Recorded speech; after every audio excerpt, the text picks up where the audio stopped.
welcome back to another Outdoor Philosophy. We're going to continue our discussion of the Lucifer principle today. Of course, I did a live stream on the Christian channel on some of the parts about the Christian part of this. This one here, I'm just going to kind of talk more about societal trends and how this all relates.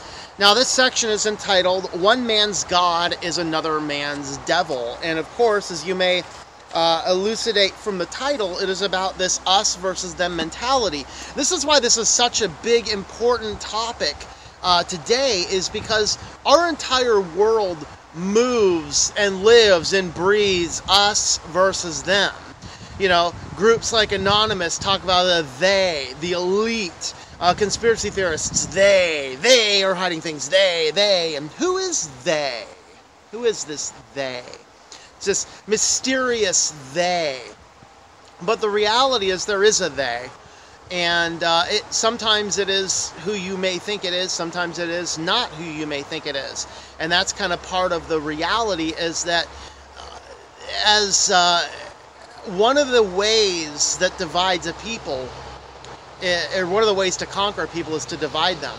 Pink Floyd wrote in the song, "Hey You, together we stand, divided we fall."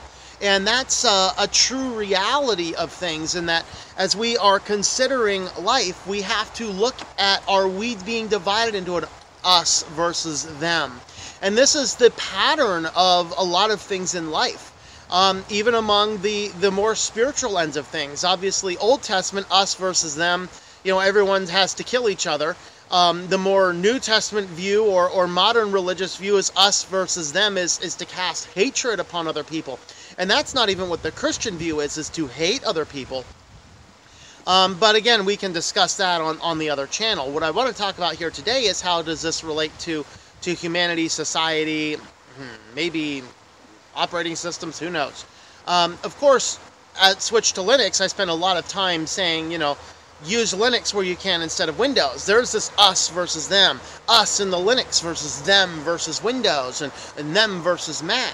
And it's not that I don't ever use Windows. It's the fact that what the operating system is starting to do can be destructive for the person, and maybe not today, maybe not tomorrow, but when you least expect it, but by then it's too late. That's what we're talking about. There is a reality of us versus them. There are a lot of political powers that really want to that really want to divide the people and break apart the people.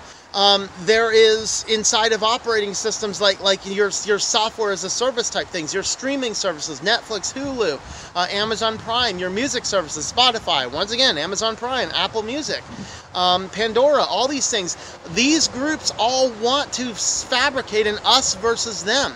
All of them want us into their system, and all of them want us giving them money perpetually every month for the rest of our lives. And this is what I'm talking about on the live stream yesterday on the, you know, what Microsoft and Facebook and Apple, whatever, don't want you to know. The trap that they stick you in. All of this kind of stuff. The trap that they stick you in. All right? So it all boils down to this us versus them. Of course, politically, we have the Republicans and the Democrats. And unfortunately, and this was the topic of the Christian stream last week, how did Christian and Republican become one? Because what ends up happening is that if you go to many churches in America, if you're not a Republican, you're cast out. And that's wrong. It's so wrong. It's not even funny. It's crazy.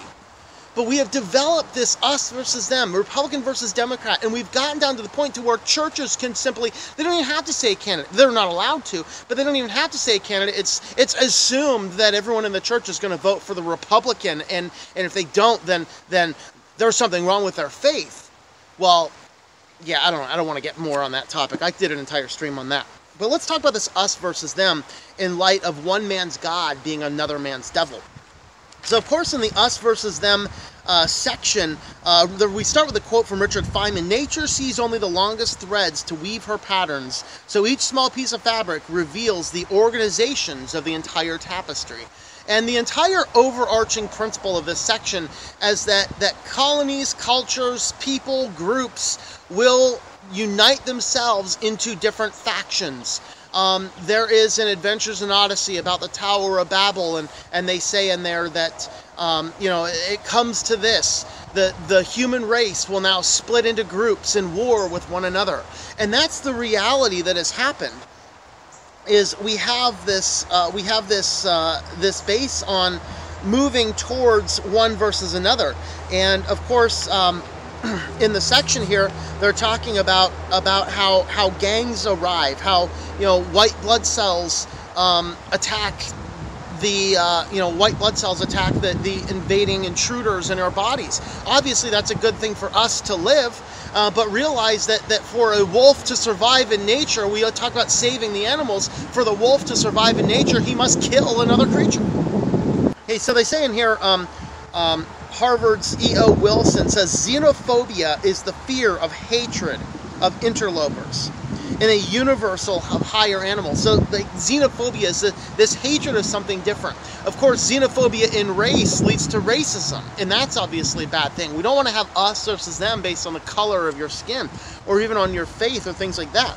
Now, they do spend a lot of time that I addressed in more detail talking about the Christian waging war on progressing American society through the 70s. So I'm not going to talk about that. You can go check out that stream on that. And there's a whole lot of that. But the next chapter in this section is called The Value of Having an Enemy. And the reason you have a value, they talk here about Margaret Mead, Orville Faubus, and Fidel Castro. And as I think I had mentioned on that other stream, it's worth bringing up here as a more secular, more modern reference. The greatest sign of this, if you have not watched lately the movie series The Hunger Games, watch that series. It is so fascinating versus the us versus them mentality. It's rife with it. And even the very end where, and I forget the name of the female president from District 13 that's trying to take over, I forget her name, but at that final war scene where all the people are trying to get in, and these starship or the ships fly over and drop off what everyone believes are these medic practices, and they end up being bombs and they blow up the thing. But it was this female president took this over and used that, and it was the President Snow's airships that were stolen to bomb the people so that the people would unite against Snow. That's exactly how she took over the position. That's exactly what Fidel Castro did to take over Cuba. It was fabricating an enemy out of the people, secretly. And of course, one of the telling things at the end of that movie is when Katniss and Snow are talking, and he says, you know I'm a murderer, I'm not below things, but you also know I'm not wasteful. It was that sign that she finally realized it wasn't him that bombed all the people, because those people were his servants. He wouldn't injure them. He would protect them. And what the president did is bombed them in such a way that they believed it was Snow, so that they would turn against him. That is exactly what Fidel Castro did. In fact, it wouldn't surprise me if the author of Hunger Games read that and said, that seems fascinating, let's put it into a movie. He literally had his opponent's planes stolen and went over and bombed the crowd. I mean, it's crazy. But they talk about the value of having an enemy, because if you get an enemy, and it's easy to attack the enemy. It's a logical fallacy that most people don't see through. So what happens is you set up an us versus them.